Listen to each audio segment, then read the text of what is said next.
Hello, it's Sophie and welcome to my channel. If you're new here, please have a look at my other videos if you've missed them. I'll leave a link at the end of this video. So, today we're going to be talking about stalkers. Stalkers are everywhere. They look like anybody, you or me, with an obsession. Normally with the idea of someone who they love or they hate, and they become obsessed. There's one thing that does seem to follow a lot, is control. That person wants to control you. They want to know where you are at all times. You can't always tell straight away if someone's going to turn out to be a stalker.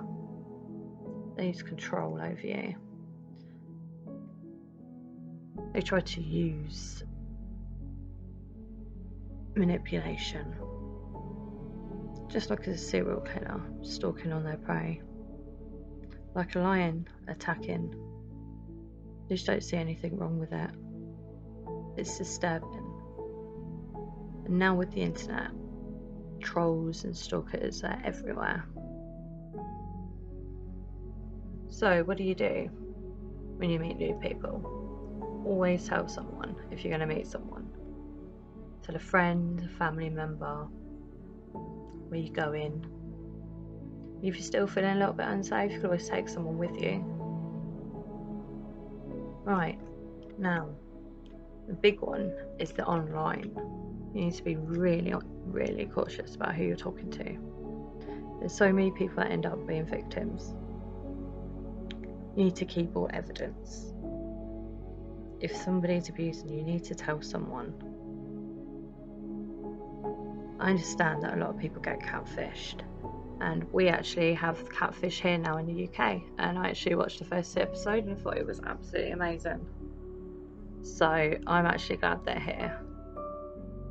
You need to vet who you're talking to. You just find out more about them. Try and find out about their friends and family. And did you know that in the UK, 1 in 5 women are stalked, and 1 in 9 1 in 9 men are stalked every year. In America, 1 in 6 and 1 in 17 men are stalked. In Australia, 1 in 5 women, 1 in 13 men. That's going up, as you can see. And it's bound to go up as well, because people are crazy.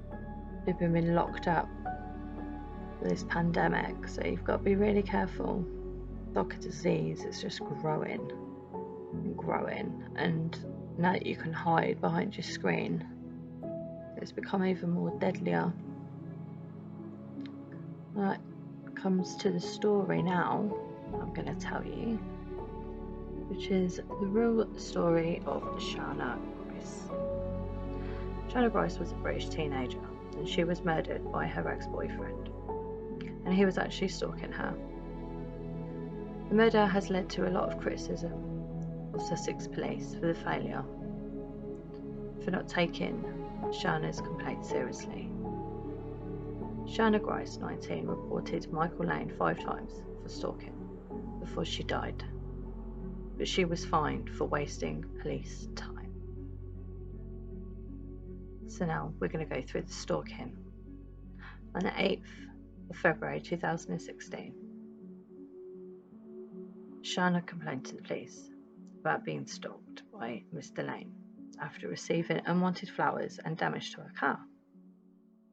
On the 24th of March 2016, Mr. Lane snatched her phone and grabbed her hair. He was arrested on suspicion of assault but later released, and Mrs. Grice was issued with a fixed penalty notice by the police for wasting their time by not disclosing that she had been in a relationship with him. Like, I don't think that really makes any difference, to be honest. So now we're going on to a third complaint. On the 9th of July,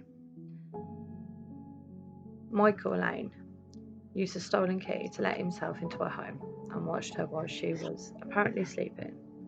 She was actually awake, had heard his footsteps and hid under the bed.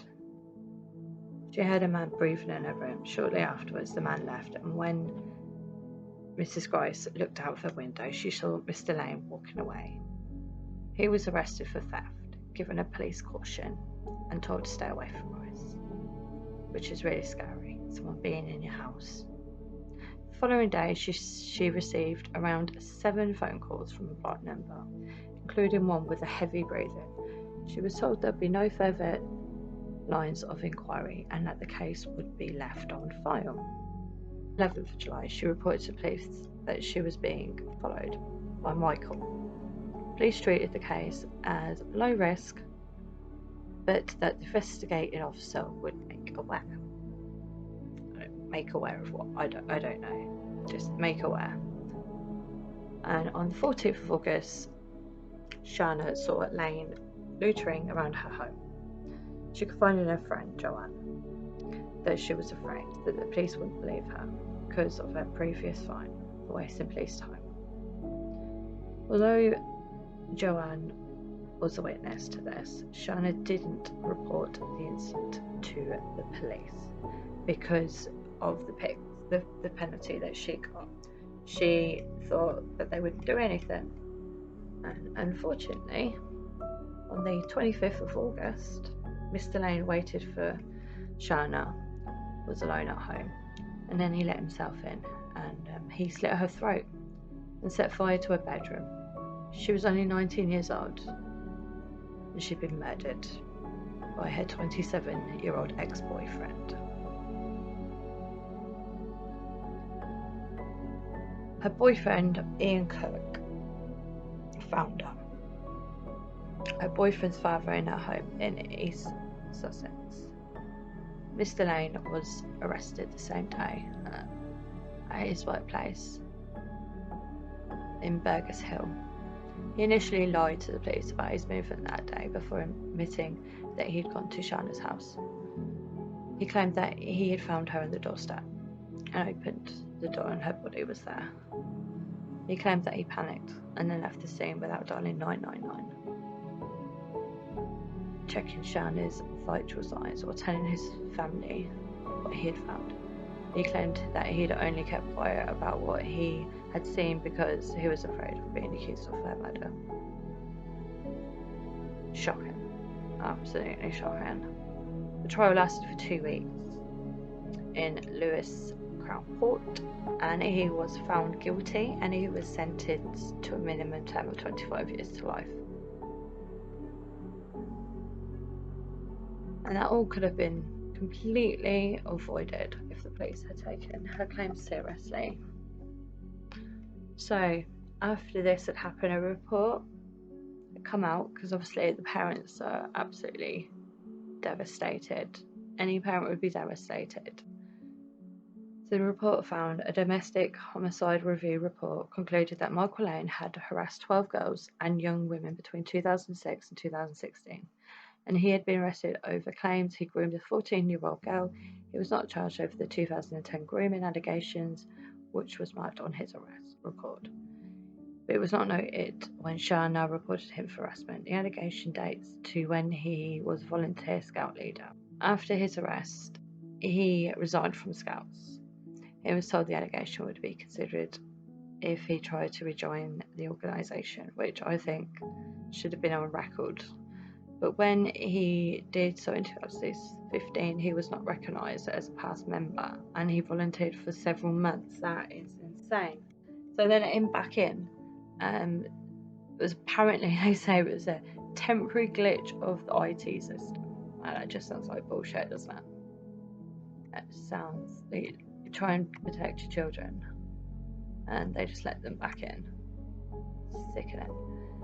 The report said that Lane had used youth movements which appealed to young women and allowed him to access to his victims. The report also mentioned of Michael being very controlling in other relationships, bombarding with him with explicit messages, monitoring outside the house, so basically staring at them outside the house, pestering them for money, harassing 2 women he met in a pub and sexually assaulting a woman. In April 2019, he was announced that 3 police officers would face discriminatory action over this. Don't really think that was enough, to be honest. end of that. It's a sad one, and that's a real life story of a boyfriend turning out to be completely psycho.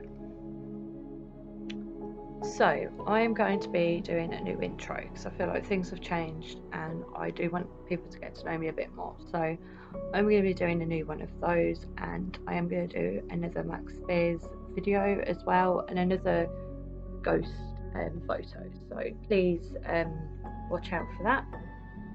Thank you so much